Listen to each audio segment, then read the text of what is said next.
Breaking news చూస్తున్నాం. పవన్ కళ్యాణ్కు ఏమైంది? 24 అసెంబ్లీ సీట్లన్నారు. 5గురి పేర్లనే ఎందుకు ప్రకటించారు? మిగిలిన 19 మంది అభ్యర్థులు లేరా? లేదంటే టీడీపీ నుంచి జనసేనకు పంపి వాళ్ళనే తమ అభ్యర్థులుగా ప్రకటిస్తారా? ఇచ్చిన 24 అసెంబ్లీ సీట్లు 3 పార్లమెంటు స్థానాలపై పవన్ చెబుతున్న లాజిక్లో అసలు అర్థముందా? తనకు నిజంగా ఉన్నది లెక్క కాదని తిక్కేనని పవన్ కళ్యాణ్ మరోసారి రుజువు చేసుకున్నారని రాజకీయ విశ్లేషకులు అంటున్నారు.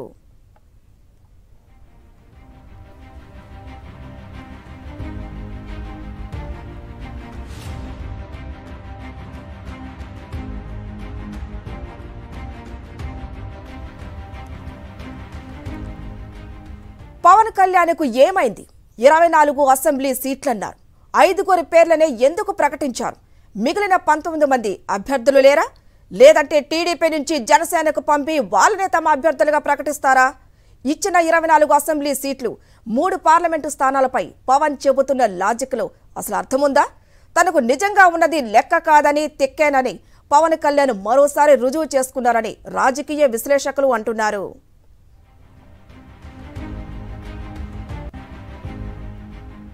రైట్, ఇక మరింత సమాచారం మా ప్రతినిధి సతీష్ అందిస్తారు. సతీష్, మనం చూస్తూనే ఉన్నాం, పవన్ కళ్యాణ్కు ఏమైంది? 24 అసెంబ్లీ సీట్లు అన్నారు. ఇదే ప్రశ్న ఇప్పుడు మన రేజ్ అవుతోంది. ఏ విధంగా చూడొచ్చు అసలు? ఖచ్చితంగా రాజకీయంగా తెలుగుదేశం పార్టీ జనసేన మధ్య పొత్తు ప్రకటన తర్వాత ఇప్పుడు చర్చ అంతా జనసేన కేంద్రంగానే జరుగుతున్నటువంటి పరిస్థితుంది. పవన్ కళ్యాణ్ 24 సీట్లకే కనీసం 25% కూడా వాటా సీట్లను దక్కించుకోలేనటువంటి దుస్థితికి ఎందుకు పవన్ కళ్యాణ్ దిగజారిపోయారు? తన పార్టీని మొత్తాన్ని కూడా 12 సంవత్సరాల నుండి పార్టీ నడుపుతుందని చెప్పుకున్నటువంటి పవన్ కళ్యాణ్ 24 సీట్లకు మించి కనీసం 25 సీట్లు కూడా సాధించుకోలేనటువంటి అచేతన స్థితికి ఎందుకు వెళ్ళిపోయారని ఒక చర్చ ఇప్పుడు జరుగుతుంది ప్రధానంగా ఈ పార్టీల్లో. ముఖ్యంగా జనసేన అధ్యక్షుడు పవన్ కళ్యాణ్ తెలుగుదేశం పార్టీ కోసం, చంద్రబాబు కోసం, చంద్రబాబు ప్రయోజనం కోసం క్రమక్రమంగా ఏ విధంగా దిగజారిపోయారన్న అంశం ఇప్పుడు తీవ్ర చర్చనీయాంశం ఇది. ఎందుకంటే జనసేన టీడీపీ పొత్తు ఉంటుందని తన పార్టీకి సంబంధించిన నాయకులతో కానీ కార్యకర్తలతో కానీ సంప్రదించుకొని నేరుగా చంద్రబాబు స్కిల్ డెవలప్మెంట్ కుంభకోణంలో అరెస్ట్ అయ్యి రాజమండ్రి సెంట్రల్ జైల్లో ఉన్నప్పుడు ఆ సెంట్రల్ జైలుకి వెళ్ళి ములాఖత్ అయినటువంటి పవన్ కళ్యాణ్ ఆ జైల్లో పొత్తు ఒప్పందాన్ని కుదుర్చుకున్నారు. సో ఆ రోజు ఎన్ని సీట్లు, ఏ చర్చ, ఏ సీట్లు అన్న చర్చ అసలు పార్టీ నాయకులకి తెలియదు, ఎవరికి తెలియదు. ఆ తర్వాత బీజేపీ కోసం, బీజేపీ ఎలాగైనా సరే బీజేపీతో కలవాలి, ఎందుకంటే చంద్రబాబు కేసుల్లో ఉన్నారు, జైలుకి వెళ్ళి వచ్చారు. సో మరొక వైపు ఆ రాజకీయ భవిష్యత్తు మనుగడ ప్రశ్నార్థకమైన నేపథ్యంలో పవన్ కళ్యాణ్ని రంగంలోకి దించారు. బీజేపీతో రాయబారం కోసం ఒకవైపు పురంధేశ్వరి పవన్ కళ్యాణ్ దించినప్పటి నేపథ్యంలో బీజేపీని కలిసి వస్తుందని పలుమార్లు ఢిల్లీలో బీజేపీ నాయకుల్ని చంద్రబాబు కోసం పవన్ కళ్యాణ్ కలిసినటువంటి పరిస్థితి. అదే విధంగా టీడీపీతో పొత్తుకు బీజేపీ ఇంట్రెస్ట్ చూపకపోతే కొద్ది రోజుల కిందటే చెప్పారు, నేను బీజేపీతో పెద్దలతో తెలుగుదేశం పార్టీ కోసం చీవాట్లు కూడా తిన్నాను, పడరాని మాటలు పడ్డాను, ఎప్పుడూ అనుభవించినటువంటి చేదు అనుభవాన్ని ఎదిరించానని పవన్ కళ్యాణే స్వయంగా ఆయనే చెప్పినటువంటి పరిస్థితి. టీడీపీతో పొత్తు అంటేనే బీజేపీ అగ్గి మీద గుగ్గులం అవుతుంది. గతంలో ఉన్నటువంటి ఆ పరిణామాలు, గతంలో చంద్రబాబు చేసినటువంటి మోసం నేపథ్యంలో సో ఇలాంటి పరిస్థితుల్లో తాను చీవాట్లు కూడా కాశానని పవన్ కళ్యాణ్ చెప్పారు. కుప్పంలో చంద్రబాబుకు రెస్ట్ ఇద్దామని ఆ భువనేశ్వరి ఆ వ్యాఖ్యలు చేయని నేపథ్యంలో ఒక్కసారిగా తెలుగుదేశం పూర్తిగా డీలా పడిపోయి గందరగోళంలోకి వెళ్ళినటువంటి నేపథ్యంలో మేఘాల మీద మళ్ళీ ఆ పార్టీని లేపే బాధ్యత మళ్ళీ పవన్ కళ్యాణ్ తీసుకుని ఇమీడియట్గా తన దగ్గర అభ్యర్థులు లేరు, తన పార్టీకి సంబంధించి 24 సీట్లకి కూడా 19 చోట్ల అభ్యర్థులు కూడా ఎంపిక చేసుకోకుండానే ముందు ఆ తెలుగుదేశం పార్టీని బతికించాలి, లేదా చంద్రబాబుని అర్జెంటుగా రెస్క్యూ చేయాలనే ఉద్దేశంతో ఇవాళ మళ్ళీ ఆ అభ్యర్థుల జాబితా ప్రకటనకు హుటాహుట్న బీజేపీతో ఒకవైపు స్పష్టత రాకపోయినా, బీజేపీ నుండి పొత్తుల మీద ఎలాంటి చర్చ జరగకపోయినా బీజేపీ పెద్దల ఆశీస్సులతో తాను ప్రకటిస్తానంటూ బయటకు కవరింగ్ ఇచ్చుకుంటూ చెప్పినటువంటి పరిస్థితి.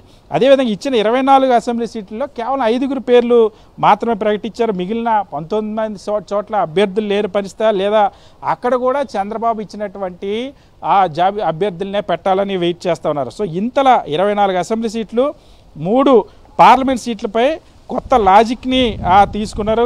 కొత్త లాజిక్ పైన తెరపై తెచ్చారు. నిజంగానే గతంలో సినిమాల్లో చెప్పేవారు నాకు కొంచెం తిక్కుంది, దానికో లెక్క ఉందని పవన్ కళ్యాణ్ మాట్లాడుతుండేవారు. మరి ఈ లెక్క 24 సీట్లకు లేదా 3 ఎమ్మెల్యే సీట్లకు 3 ఎంపీ సీట్లకు ఉన్నటువంటి లెక్క ఏంటో జనసేన కార్యకర్తలకి నాయకులకి మాత్రం చాలా తిక్కగా అనిపిస్తున్నటువంటి పరిస్థితి. సో మొత్తంగా జనసేన రాజకీయ ప్రస్థానాన్ని మనం చూస్తే గత 5 సంవత్సరాలుగా ముఖ్యమంత్రి వైఎస్ జగన్మోహన్ రెడ్డి, వైఎస్ఆర్ కాంగ్రెస్ పార్టీ ఏం చెప్తుందో, పవన్ కళ్యాణ్ అనే వ్యక్తి కేవలం చంద్రబాబు కోసం పనిచేస్తూ ఉన్నారు. దత్తపుత్రుడు చంద్రబాబు కోసం తన పార్టీని ప్యాకేజీ కోసం ప్యాకేజీ స్టార్గా మారారు అన్న అంశాన్ని ఏవైతే ఆరోపణలు చేశారు, ఇవాళ ఈ పొత్తు ప్రకటనతో అది స్పష్టమైంది. ఇప్పుడు జనసేనలో రియాక్షన్ కూడా మొదలైంది. ఇప్పుడే మనం చూస్తున్నాము. కొద్ది రోజుల కిందట ఇప్పుడు కృష్ణా జిల్లాలో అయితే పెడన నియోజకవర్గంలో ఉన్నటువంటి 4 మండల జనసేన కార్యకర్తలంతా కూడా రాజీనామా చేశారు. పవన్ కళ్యాణ్ ఇలా సరెండర్ అయిపోయి తమ సీట్లను తెలుగుదేశం పార్టీకి ఇవ్వడం పట్ల మరొక వైపు అన్ని చోట్ల విజయవాడ, కృష్ణా జిల్లా మొత్తానికి కూడా ఒక్క సీటు కూడా జనసేనకి ఇప్పటివరకు కూడా ప్రకటించినటువంటి పరిస్థితి. సో ఈ నేపథ్యంలో జనసేన కార్యకర్తల్లో తీవ్ర వ్యతిరేకత వ్యక్తం అవుతుంది. పవన్ కళ్యాణ్ ఈ విధంగా గత 5 సంవత్సరాలుగా తెలుగుదేశం పార్టీతో అనేక రకాలుగా ఇబ్బందులు పడినప్పటికీ కూడా జనసేన అధ్యక్షుడు పవన్ కళ్యాణ్ చివరిలో మా సీట్లైనా సాధిస్తున్నాయి. ఇప్పుడు హరిరామ్ జోగే లాంటి వాళ్ళు ఇప్పుడు ఎలా రియాక్ట్ అవుతారన్న చర్చ కూడా ఉంది. ఎందుకంటే 63 సీట్లు తీసుకోవాలి, లేకపోతే చంద్రబాబు కోసం మీరు పెట్టుకున్నటువంటి పొత్తుతో ప్రయోజనం లేదన్న అంశాన్ని హరిరామ్ జోగే లేఖలు రాశారు. ఆ తర్వాత ఆయన కొన్ని ప్రశ్నలు వేశారు, వాటికి సమాధానం చెప్పాలి. ఇప్పుడు జనసేన కార్యకర్తలకి ఏం సమాధానం చెప్తారో, నాయకులకి ఏం సమాధానం చెప్తారో పవన్ కళ్యాణ్ కూడా చూడాలి. అసలు పవన్ కళ్యాణ్ ఇంతలా దిగజారిపోవడానికి కారణం ఏంటి, పూర్తిగా సరెండర్ అయిపోయి దాసోహం అనడానికి కారణం ఏంటన్న చర్చ జనసేనలో కూడా జరుగుతున్న పరిస్థితి. Kavitha, right, thank you Satish. Right, ఇక ఇదే విషయంపై మనతో మాట్లాడడానికి మా ఢిల్లీ నుంచి మా ప్రతినిధి వెంకటేష్ సిద్ధంగా ఉన్నారు. వెంకటేష్, చూస్తూనే ఉన్నాం ఆగా మేఘాల మీద చంద్రబాబు, పవన్ కళ్యాణ్ ప్రకటించేశారు. మరి ఒకవైపు చూస్తే టీడీపీతో పొత్తు అంటేనే అగ్గి మీద గుగ్గిలమవుతోంది బీజేపీ. ఏ విధంగా చూడొచ్చు?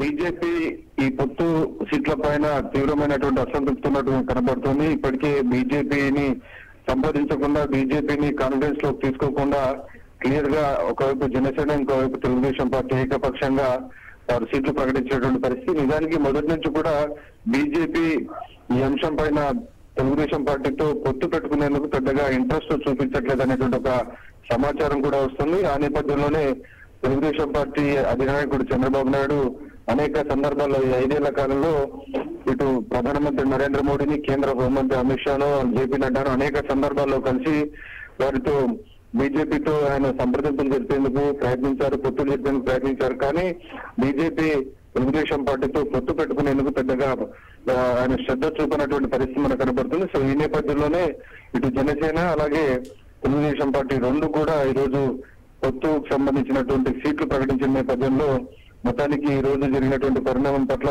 బీజేపీ మొత్తం వ్యవహారం పైన కూడా పెద్దగా ఇంట్రెస్ట్ చూపలేదని ఢిల్లీ వర్గాల నుంచి మనకు వస్తున్నటువంటి సమాచారం. నిజానికి బీజేపీని కలుపుకునేందుకు బీజేపీ నాయకులతో తాను చాలా తిట్లు తిన్నారని కూడా గతంలో పవన్ కళ్యాణ్ మాట్లాడినటువంటి పరిస్థితి మనం చూసాం. సో ఈ బీజేపీని, తెలుగుదేశం పార్టీని ఆయన కలిపేందుకు చాలా ప్రయత్నాలు చేశారు. కానీ బీజేపీ కూడా పెద్దగా ఆసక్తి చూపినటువంటి పరిస్థితి. సో పవన్ కళ్యాణ్ రాయబారం కూడా ఇందులో పెద్దగా ఫలించినట్టు కనబడింది. కేవలం రాయబారమే కాదు, స్వయంగా పవన్ కళ్యాణ్ కూడా ఈ పొత్తు వ్యవహారంలో అరకొర సీట్లు దక్కినటువంటి పరిస్థితి మనం చూసినాం. కేవలం ఉన్నటువంటి 175 సీట్లలో కేవలం 24 సీట్లు, అంటే కేవలం 13% మాత్రమే, కనీసం 0.5% కూడా పవన్ కళ్యాణ్ కు దక్కలేదు. కేవలం 13% సీట్లు మాత్రమే దక్కినటువంటి పరిస్థితి మనకు కనబడుతుంది.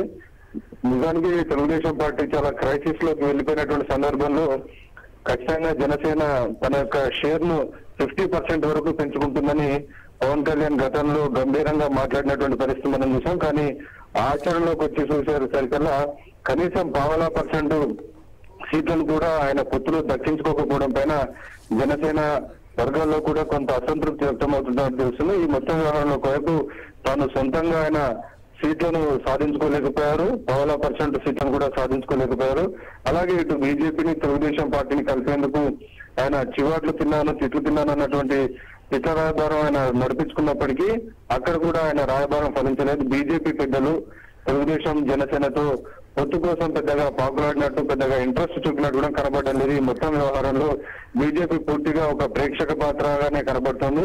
ఒక అంటిముట్టనట్టుగా ఈ వ్యవహారంతో బీజేపీ క్లియర్ గా మనకు కనిపించింది. మొత్తానికి ఈ వ్యవహారంలో పవన్ కళ్యాణ్ పూర్తిగా తన పరువు తీసుకున్నారని అనేటువంటి ఒక చర్చ అయితే రాజకీయ వర్గాల్లో కొనసాగుతుంది.